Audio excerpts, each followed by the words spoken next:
So you play this game with 95% accuracy, which is very, very good. So let's see what happened. It was a King's Indian defense game. And after d4, knight to f6, we get g6. But this is not the typical King's Indian. But yeah, you're going to get the King's Indian setup with the d6 and castles, which is totally fine. So this is not the most testing way for white to set up the position. The best way for white to fight against the King's Indian is to actually put 3 pawns in the center, and that is not done with this move order. You have to start with c4. Let me just go all the way back. You have to start with c4, and then you have to basically allow e4 and then d6, or you can play d5 here, go into Grunfeld, but that's a totally different system. But if you're playing the King's Indian specifically, this is the main way to play against the King's Indian, and this is the way you try to fight for an advantage against the King's Indian. So if this is not played, there are very high chances that you're going to get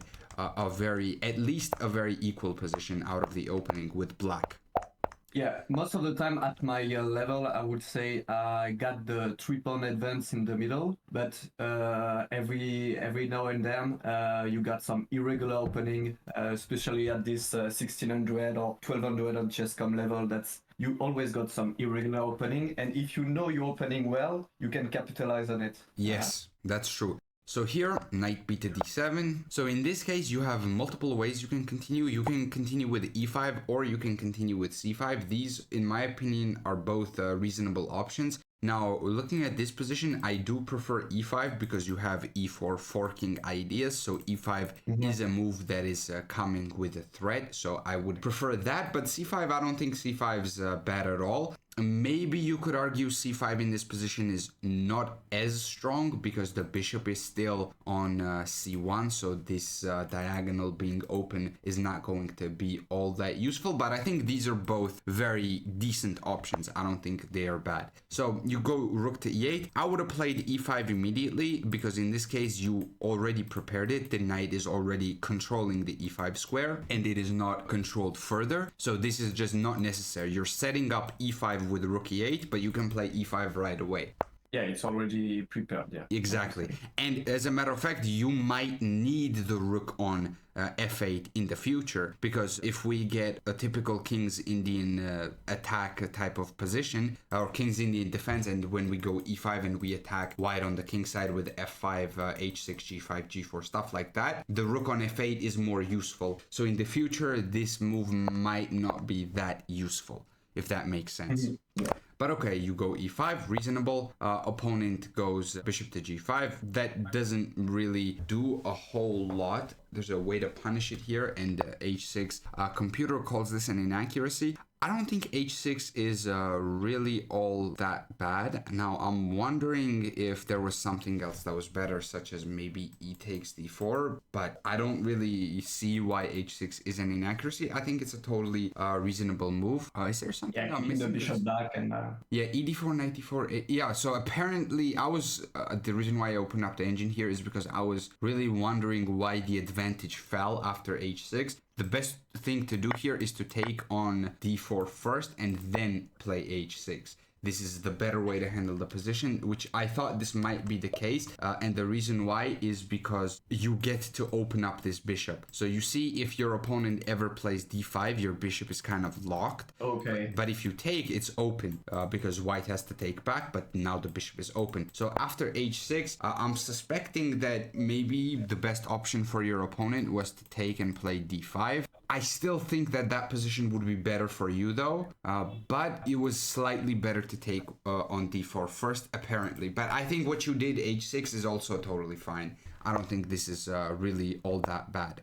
So b6, you're trying to develop. I don't like b6. The reason why I don't like b6 is because your bishop doesn't necessarily want to be on b7 right now. If anything, it will come out to this diagonal in the future. And in this position, you have two good options. I think taking, once again, is a decent option. But if you don't take, you can also play c6. And c6 is really good because it opens up the way for your queen. It gives you a square on c7, for example. It also stops the knight jumps from white. So knight c3, knight d5, knight b5. no longer a possibility, and it's always a very nice useful move. And if d5 is played, also this pawn will always be attacking the pawn on d5, so you can open up the c file, and that's where you can generate your play on the c file. So c6 is a really good I move. felt like I put in my I wanted to push my pawn on b7 because I felt like my bishop was a bit cramped if he stayed on this diagonal right now. Like he cannot go anywhere, and I felt like he can just push pawn if I go, for example, on e7. I felt like no way I can play this bishop, so I did go for this, but yeah, you're probably right. But I did not felt it was useful right there. It could be useful in certain cases, depending on what white plays. But if white plays correctly, it's probably not going to be that useful. The thing is, though, your bishop on b7 is really going to be very useful if you can pressure the pawn on e4. But if, like, your opponent plays d5, for example, now the bishop on b7 is useless. But you do get the c5 square, so there are pluses and there are minuses, okay, to this move. Okay. So instead of b6, and also b6 makes it harder for you to play c6 as well. So you should start with c6 first. And in a lot of these King's Indian systems, this bishop stays on c8 for a long time, longer than usual. And you develop other pieces first, and you develop this bishop a bit later. That's very common. It's actually very common in a lot of kingside fianchetto openings. Like even in the Catalan, which is a completely different opening with completely different ideas, the only similarity is that there's a kingside fianchetto for white, and the bishop, that's the queenside bishop, the bishop on c1, stays on c1 for a bit longer. You develop the bishop later on. You develop other pieces for like queen c2, for example. You can develop the queen in a lot of those positions before developing the bishop. It's very normal. And here, similarly, that's the case. So you want to put the queen on c7. If d5 is played, put the knight on c5, and then you can go bishop d7. You have all of these different possibilities, but you don't have to rush with the development of this bishop. Okay, that was because I always want to develop, like it's the normal thing, but it's good to know with certain opening, like the King's Indian defense, it's okay if the bishop do not develop right now away. Or really fast, right away, yeah. That's true. That's true for all. Actually, that's true for most kingside fianchetto positions. Because let's think about this strategically, right? If your bishop were to develop on this diagonal, where would be good squares? G4 is controlled, F5 is controlled, so these squares are you can't go there, and E6 can also be controlled. If anything, this fianchetto here takes away the G6 square in a lot of lines because you can't even like wrap around inside. I can go back. Yeah. If you were to go to G4 before H3 was played, this is a hypothetical situation, of course, and that's why you don't have a good developing square on this diagonal. So that's why you have to sort of wait with this bishop. It's very common. It's common in even close Sicilian positions with black. It's common in many different systems where either side has a kingside fianchetto. You keep the other queenside bishop on c8 or c1 for a while. Okay, so instead you played b6, opponent takes. Now takes is a bad move in this case for white, and the reason is because now once you develop the bishop to b7, it's going to be very good there. It's going to be pressuring e4. If he played d5, it's biting into granite. If you go to b7, it's not useful on b7. The bishop. Yeah, just big wall on my bishop. So exactly. But here your bishop's going to be very useful on b7. Although you might have to play c6 in some lines. This is also another possibility. Even on a6 it could be useful, but it's going to be useful in the long run regardless. Opponent plays knight takes e5. That's a blunder, of course. You just take the knight. Now you are up a piece. I'm not sure what your opponent thought he had here. I'm really struggling to see because he just gave you the knight for no reason. Okay, well, now you're completely winning, obviously. G5 is a good move for black. A knight takes e4 is also good. Yeah, that's fine. I would have maybe traded the queens first, but that is okay. Okay, he trades the queens. Okay, this is bad for him because... that's really bad, yeah. Yeah, he's down material and he's trading. That's not good for him. Bishop to b7, good. F5, reasonable. I don't hate it. Takes. Take on b2 and take the rook. Yeah, that's fine as well. I guess maybe this one is slightly better because if he takes, you take the rook. Yeah, I don't know why didn't I see that? I'm like, yeah, why not my bishop is playing for the rook? I don't know why I didn't see that, but yeah, it was. I felt like maybe my bishop were really strong in the middle of the board, and Yeah, it is. yeah, You can trade the bishop for knight as well. You can take the pawn. You can do anything here, and you're gonna be better. King f7, I like it. Just take the knight. Just get rid of it. Yeah, just take the knight at some point. Good. Rook e3. Rook e7. Just block. Don't give him the pawns for no reason. Just block. yeah, Just block. And also, if you're gonna move the king, don't go back. Go forward. You can checkmate here. Almost. No, you can't checkmate it because he can still play some things. But you can go with a move like king g6. If he takes, you can go here. And there are some possibilities if the king steps forward. For example, this is checkmate.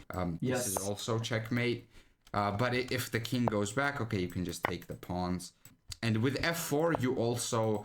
it doesn't really matter in this position because your position is completely winning. But you see these pawns right here. They're on light squares. And when you play f4, you're doing what's called fixing the structure. That means that the pawns are going to remain on the light squares. Like you can try to break through with this pawn with a move like g3, for example. But the problem is, it's still tough because this pawn is still on a light square. And the reason why this is relevant is because you have a light square bishop. Your bishop can help out by targeting these pawns. If the king moves too far away, you can go bishop f1 in a lot of lines to target these pawns. Yeah, and I fixed the structure with that, so it cannot. It's not easy for him to go forward. Exactly. So, yeah, rook c3, rook a3. Yeah, takes. Okay, now you just push. Good. Yeah. Okay, we did hang this pawn though. We probably should have thought about that. Maybe rook a6 for no. Then the bishop's not defending anymore. Yeah, I was like, I can push. Just yeah. Okay. Push, yeah. push, Fair enough. Just keep pushing. You're defending the bishop, and here, yeah, he can do that, but doesn't matter. All right, I'm gonna skip forward now because the rest of the game is just gonna be conversion. Just bring the king. No, I mean, not this. Just bring the king simply. You're just messing with him here. No, but it's weird, but I struggle because I learned to checkmate like this. When the king is in front of the other king, and I bring my queen on the last rank, but I know I can just like my king is protecting my queen, so I can checkmate him. And it's just I learned that this way, and I know it works, but I don't do it a lot. But yeah, it's look like BMing, but I'm just technically lacking. I see. Let's say. All right. Well, we gotta be more vicious with our conversions. You have to checkmate as soon as possible. Yeah. So overall, I'd say it was a very interesting game. Let's go over it once again with let's just summarize it. So the opening was good by you. I liked everything here. E5 was really good, and here ED4, knight D4. And now h6 is really strong here, so something like this, because in a lot of lines you're pressuring this pawn on e4 tremendously. So this is something that's going to be just very tough to defend for the white pieces. As a matter of fact, it's very difficult. Like if a move like f3 is played, apparently you have d5. That's crazy to see here. It is an idea definitely, but it's very, very tough. Because you have tactics on this knight. Yeah. Yes. That's not, of course, it's not possible to see something like that at this level. But overall, getting this position is very reasonable. You would take on e4. You would just simply go up a pawn here with a better position. So this is something that's possible. That's why you need to take on d4. It opens up your bishop. It also opens up your rook. Yeah, I feel like for some opening, I know that like the theory, the main line, but I don't know the idea going in the middle game. You know, I know the opening, it's okay. Yes. And if I get a good position, I don't have the concept, the idea more in depth like it's obvious now that you say it, to take to open up my bishop, but I don't got those theory or those concepts in my study, but I need to, and I don't know how to get them. I see. Okay, well, that's what I'm here for, to teach you and help you get them. So yeah, of course, I'm gonna help you with that. And here, the best thing, I thought that what black should do here is maybe take on f6, and after knight f6, go d5. This is actually one of the best options. And this way, your bishop stays locked, your rook stays locked. However, because your opponent traded off the dark square bishop, in the long run, this is still going to be better for you because of the two bishops, and specifically because your opponent traded off his good bishop, because you see his pawns are on light squares. That means that this is the theoretically worse bishop, and his dark square bishop is the theoretically better bishop, and he traded off his better bishop. So now you're going to be slightly better because of that. And computer already wants moves like h5 to go like bishop h6, and control the diagonal, control c1. And yeah, I think this is a very reasonable position. In a lot of these lines, a5, a3, you can even go with moves like b6 here to control c5. I think, no, it's a bit slow because white has this idea of playing c5. This is the main pawn break in these positions.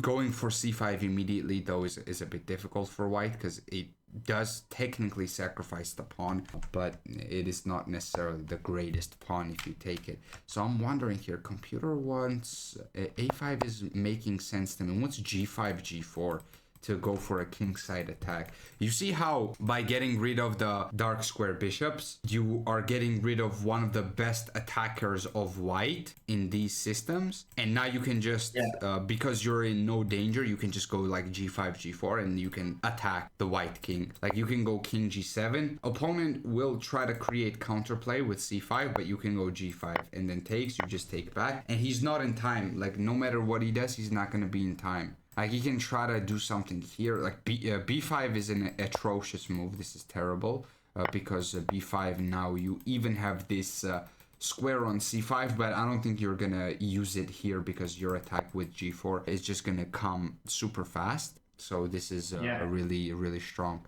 Yeah, I mean, this is a devastating position. I don't even see what white plays here because this position is just so dominant. I guess something like this. The bishop is kind of insane in this position too. I mean, overall, I'd say that's good. What's funny about these systems is that if you go c5, if you usually play the c5, let me just go back here. If you usually play the c5 systems, you don't necessarily want to rush with taking in a lot of these lines because it's not necessary. You lose control in the center, you open up white's bishop. But if you go e5, there is always a possibility that you're going to be locked down. Your bishop and your rook are going to be a bit locked. So it's actually better to take. Because if you go rook e8, you know your opponent's going to go d5. Now your rook e8 move was sort of useless. Even though it does lock down the rook, it gives up this. So once again, there are pluses and there are minuses to playing a move like d5. And one of the minuses is this square. Yeah, most of the time I think I push the pawn on e5 instead of c5. It's more of my style, I would say, because I like the idea with my rooks on the e5s and opening the e5s. But in this game, the guy could have locked down the position and kind of cramped me. Yes. So after your opponent blundered his knight, I mean, you just converted very well. Yeah. I would say, just some minor changes like taking on b2, but I mean, you're already winning, so it doesn't matter that much.